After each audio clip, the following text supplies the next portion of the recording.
Welcome to the Techmeme Ride Home for Friday, May 6, 2022. I'm Brian McCullough. Today, with Apple, Google, and Microsoft now all signed up to offer FIDO Alliance technology, are we about to hear about some big passwordless tech at all of the developers conferences this summer? China wants the whole country to turn in their foreign-made laptops. Fortnite is available everywhere, including iOS, thanks to Microsoft. And, of course, the weekend long-read suggestions. Here's what you missed today in the world of tech.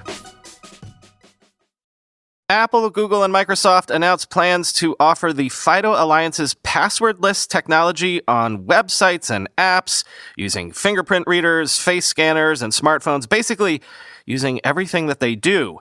So at long last, is the passwordless future we've been hearing about so much over the years finally coming to pass? And is it coming to pass this year? Quoting CNET. The FIDO Alliance, FIDO is short for Fast Identity Online, said Thursday it's working with the three companies to begin offering passwordless technology to websites and apps. Instead of using unreliable password logins, apps and websites could identify who you are with a fingerprint reader, face scanner, or even your phone. Working with the industry to establish new, more secure sign-in methods that offer better protection and eliminate the vulnerabilities of passwords is central to our commitment to building products that offer maximum security and a transparent user experience, all with the goal of keeping users' personal information safe, Kurt Knight, Apple's senior director of platform product marketing, said in a statement. Similarly, Microsoft's corporate vice president for identity program management, Alex Simmons, said any viable product needs to be safer, easier, and faster than what we use today. The complete shift to a passwordless world will begin with consumers making it a natural part of their lives, he said in a statement. Google as well said it's excited for the day, quote, the world can safely move away from the risk and hassle of passwords, end quote. The announcement by the tech companies and FIDO underscore the industry's efforts to fight the seemingly never-ending onslaught of hacking attacks that lead to theft of people's personal information, financial fraud, and security breaches at companies and governments around the world.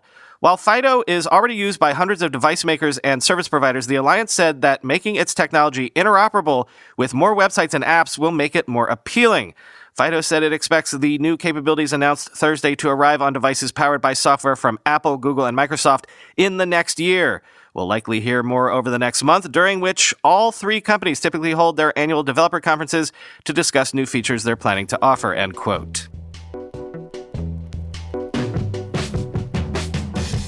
So we've discussed a lot about the tech Cold War between China and the West. China makes all the gadgets the West designs and wants to buy. China is strategically strong in 5G and networking, and Chinese startups are leaping ahead in terms of commerce, even social networking, with the likes of TikTok. And this doesn't even get into the competition in green tech and AI and self-driving and all that, but the West still has a stranglehold on the silicon and a lot of the technology, especially the software technology that goes into everything, as lots of Chinese companies found out when they got locked out of using Android or US-designed chips. So China's big weakness is silicon, which they are doing a crash program to remedy, and software platforms. China has already been working to create their own mobile software platforms out of sheer necessity. Again, see the Android situation, and now the next logical step. According to Bloomberg sources, China has ordered government agencies and state-backed companies to replace foreign PCs with domestic ones running local OSs within 2 years. Quote, staff were asked after the week-long May break to turn in foreign PCs for local alternatives that run on operating software developed domestically, people familiar with the plan said. The exercise, which was mandated by central government authorities, is likely to eventually replace at least 50 million PCs on a central government level alone, they said, asking to remain anonymous, discussing a sensitive matter. The decision advances China's decade-long campaign to replace imported technology with local alternatives, a sweeping effort to reduce its dependence on geopolitical rivals, such as the U.S., for everything from semiconductors to servers and phones. It's likely to directly affect sales by HP and Dell, the country's biggest PC brands, after local champion Lenovo. The push to replace foreign suppliers is part of a long-standing effort to wean China off its reliance on American technology, a vulnerability exposed after sanctions against companies like Huawei hammered local firms and businesses. That initiative has accelerated since 2021 when the Chinese central government quietly empowered a secretive government-backed organization to vet and approve local suppliers in sensitive areas from cloud to semiconductors. The latest PC replacement project also reflects Beijing's growing concerns around information security, as well as a confidence in homegrown hardware. The world's biggest laptop and server makers today include Lenovo, Huawei, and Inspur, while local developers such as Kingsoft and Standard Software have made rapid strides in office software against the likes of Microsoft and Adobe, end quote.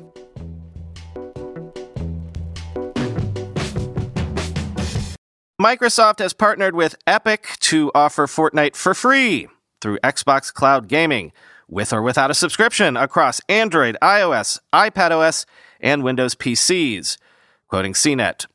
Since Microsoft's Xbox Cloud Gaming launched 2 years ago, more than 10 million people worldwide have streamed games through the service. That number is likely to jump a bit higher as a result of a partnership Microsoft struck with Epic Games to offer Epic's hit title Fortnite for free through Xbox Cloud Gaming. The move will effectively let people play Fortnite in a way similar to how they stream videos from companies like Netflix, regardless of how beefy their gaming device is. Unlike previous efforts, Microsoft said this agreement applies to anyone who wants to play with or without a subscription. Gamers will be able to play on an iPhone or iPad or a device powered by Google's Android software, even though both Apple and Google have banned Fortnite from their respective app stores amid an ongoing legal dispute. Microsoft said it plans to add more games to its new free-to-play streaming service, particularly for mobile devices. The company said Xbox Game Pass Ultimate subscribers who pay $15 per month for access to hundreds of games for download and streaming currently have access to more than 150 streaming games that work with touchscreen mobile devices. So far, the company added 20% of Xbox gaming users use touch exclusively to play, end quote.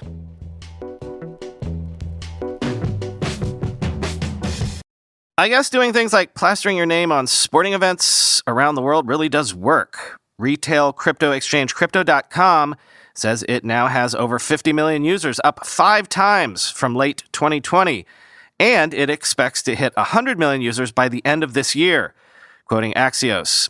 One big difference between Crypto.com and larger volume rivals like Coinbase and FTX is that the company has grown without ever taking an outside investment. Quote, "We've obviously had a tremendous amount of interest with some very generous offers, but cash hasn't been a limiting factor given the amount of revenue the company produces," founder Chris Marszalek says, adding that the company now has over 4,000 employees and is investing heavily in its nascent NFT marketplace. Marszalek doesn't rule out eventually taking funding or even going public, but to IPO, he wants to wait until the company is, quote, better able to withstand market pressures. That would mean diversifying a revenue stream that's currently dominated by trading fees into areas like crypto payment infrastructure. Crypto.com should get a lot of brand recognition this weekend as title sponsor of the big Formula One race in Miami, and then over the summer as a FIFA World Cup sponsor. The company also recently put its name on the basketball arena in Los Angeles as it and competitors leverage pro sports to increase crypto adoption, end quote.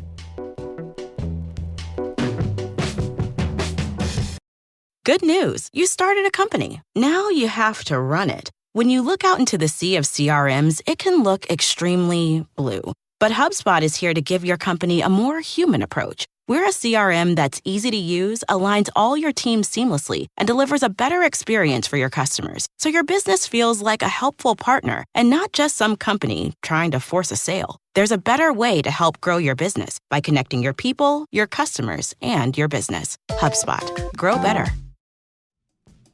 Ordo is the unified customer journey solution for online business. Ordo is a customer data platform, marketing automation, and sophisticated analytics and reporting platform all in one. Ordo lets you unify your data. No-code integrations unlock data from marketing, finance, support, sales, and product into a single customer profile so you can operationalize your data to grow your business. You can track customer behavior and transactions across the entire customer lifecycle. Powerful segmentation allows you to target audiences based on any combination of demographic, firmographic, behavioral, event-based, and transactional data. And you can deliver hyper-personalized omnichannel experiences at scale. Empower every member of your team to make data-driven decisions with visual analytics and reports. Custom dashboards keep your team on target. Built-in revenue attribution shows you the exact revenue, orders, and MRR generated from every customer interaction. Ordo has a freemium product, allowing any business to jump on and discover the CDP difference today. So visit Ordo.com to try Ordo for free today. No credit card required. That's Ordo, ORTTO.com to try Ordo for free. Ordo, unlock the power of your customer data. Time for the weekend long read suggestions. And again, another deep dive profile of Shein, now the number 3 or whatever private company in the world in terms of valuation. And vis-a-vis what we were talking about earlier, another win for the Chinese startup scene.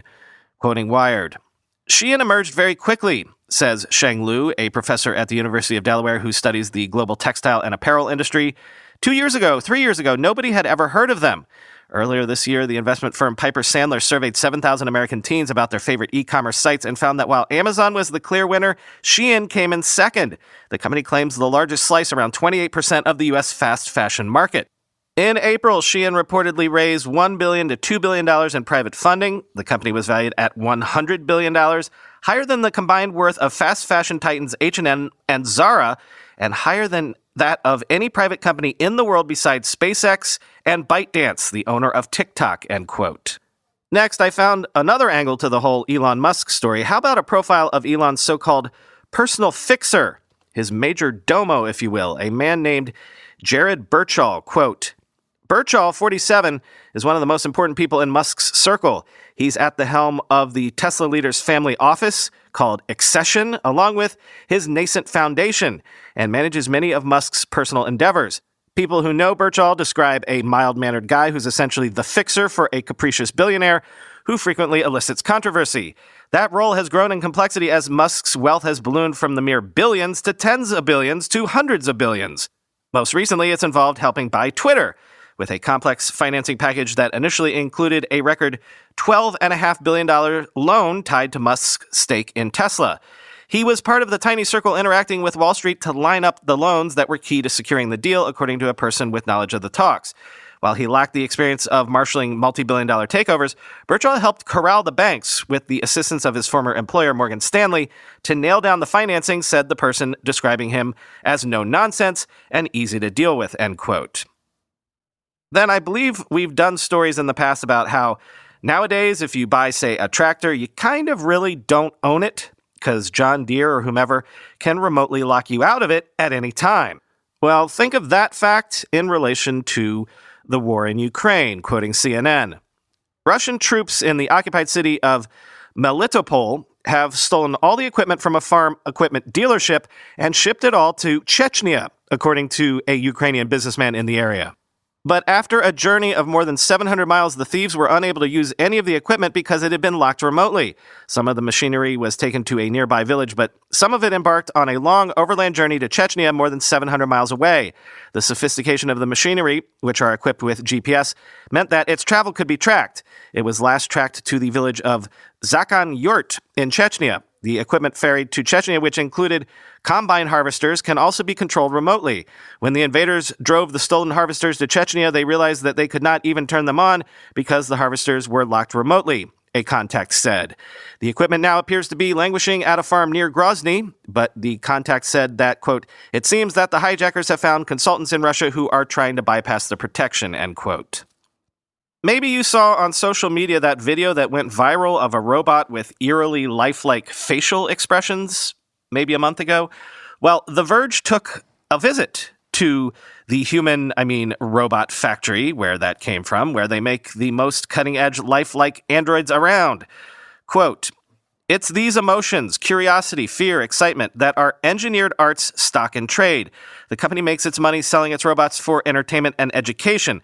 They're used by academics for research, by marketing teams for publicity stunts, and placed in museums, airports, and malls to welcome visitors. Anywhere you've got a big crowd of people to interact with, says Jackson. The machines can run on autopilot, reacting to passers-by with preset banter, or they can be controlled remotely with unseen handlers responding to queries from the crowd, as in this video filmed at CES. In the near future, though, Engineered Arts wants to equip its robots with more sophisticated chatbot software that would let them respond fluidly to queries without any human assistance. More than entertainers, though, these robots are heralds of the future. As technology improves and androids become more realistic, the question of how we relate to such machines is going to become more interesting. Are effing and fighting the only two responses that we can imagine, end quote. Obviously something Westworld. And look, I'm not sure how much of this is out from behind the paywall, but if you want a better understanding of the stock market bloodbath for tech stocks that happened this week, it's still going on this morning as I'm writing these words, I couldn't recommend Eric Newcomer's most recent Substack post enough. He basically runs down the whole history of this, where we're at now. We've been covering this not from the perspective of our collective 401ks, which are suffering as well, but what the wipeout in tech stocks could mean for workers at these companies, both in the form of underwater stock options and potentially even layoffs, but also for what startups could or could not be funded in the current, let's say, non-bull environment. Quote, layoffs are becoming common. Wednesday, the B2B finance startup Main Street announced that it was laying off 30% of employees.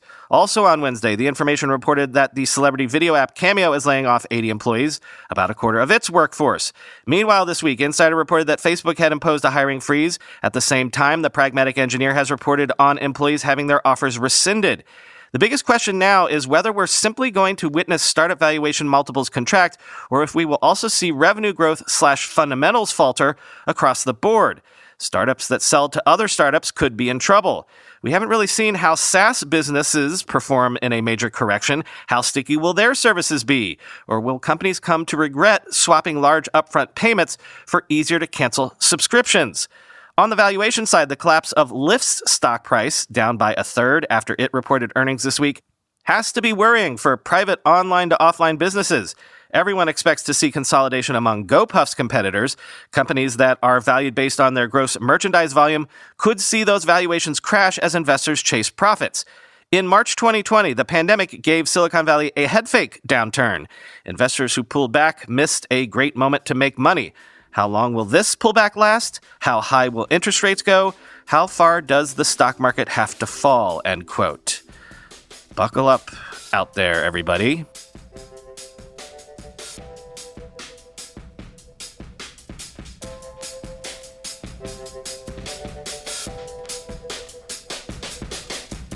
As mentioned yesterday, there will be no weekend bonus episodes this weekend at all. Chris and I are both on family time this weekend, but we will have something for you next weekend. Talk to you on Monday.